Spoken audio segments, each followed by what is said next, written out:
Urdu ocean کے معزز ناظرین السلام علیکم۔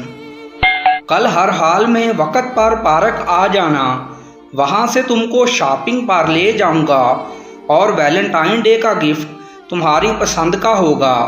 نوید نے فون پر ہی اپنی دوست سے سارے معاملات طے کر لیے تھے۔ خرچ کرنے کو پیسہ وافر تھا تو خرچ کروانے والیوں کی بھی کمی نہ تھی۔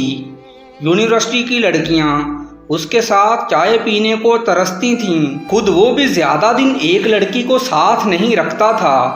آج کل ایک نئی لڑکی اس کے ساتھ دیکھی جا رہی تھی جو یونیورسٹی میں سب سے حسین اور مغرور مشہور تھی۔ شروع میں اس نے نوید کو گھاس نہیں ڈالی تھی اور ایک دن گروپ کے سامنے نوید کی بے عزتی بھی کر دی تھی۔ اسی دن سے اس نے ٹھان لی تھی کہ اس لڑکی کا غرور ہر حال میں توڑنا ہے۔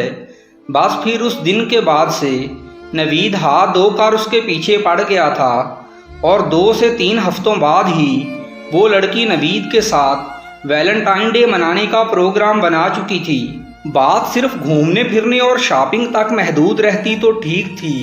نوید نے اس کو شادی کا جھانسا دے کر بستر پر خراب کرنے کا باقاعدہ پروگرام بنا لیا تھا۔ وہ تصور میں نوید کی دلہن بننے کا خواب سجائے اس کی یہ خواہش صرف ایک بار پوری کرنے پر آمادہ ہو چکی تھی۔ حالانکہ نوید کا ارادہ اس کی عزت برباد کرنے کے علاوہ کچھ نہیں تھا۔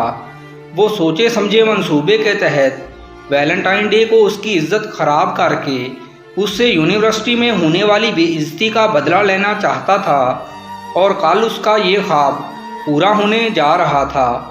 اگلے دن شام کو نوید نے کار نکالی اور اپنی دوست کو پک کرنے جانے لگا تو اس کی بہن نے ضد کی کہ مجھے بازار تک چھوڑ دیں، کچھ سامان خریدنا ہے، واپسی پر وہ رکشا پر گھر آ جائے گی۔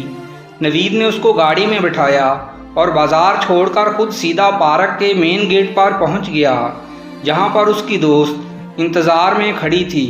ویلنٹائن ڈے کی شام اس کو شاپنگ کروانے اور کھانا کھلانے کے بعد نوید نے گاڑی کا رخ ایک پوش علاقے کی طرف موڑ دیا جہاں پر اس نے اپنے ایک دوست کو بول کر کمرے کا بندوبست کر رکھا تھا، جہاں اس نے پروگرام کے مطابق اگلے کچھ گھنٹے اپنی دوست کے ساتھ گزارنے تھے۔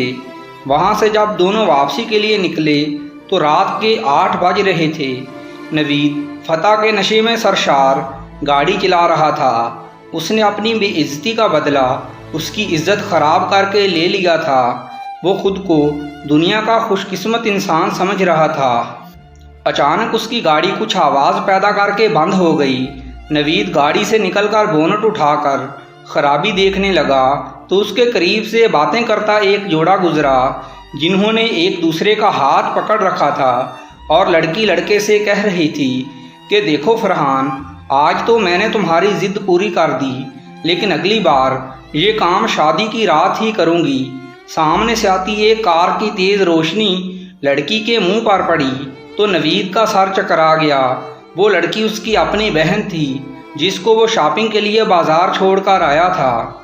اس کے کیے کا انجام اتنی جلدی سامنے آ جائے گا یہ تو اس نے سوچا ہی نہ تھا۔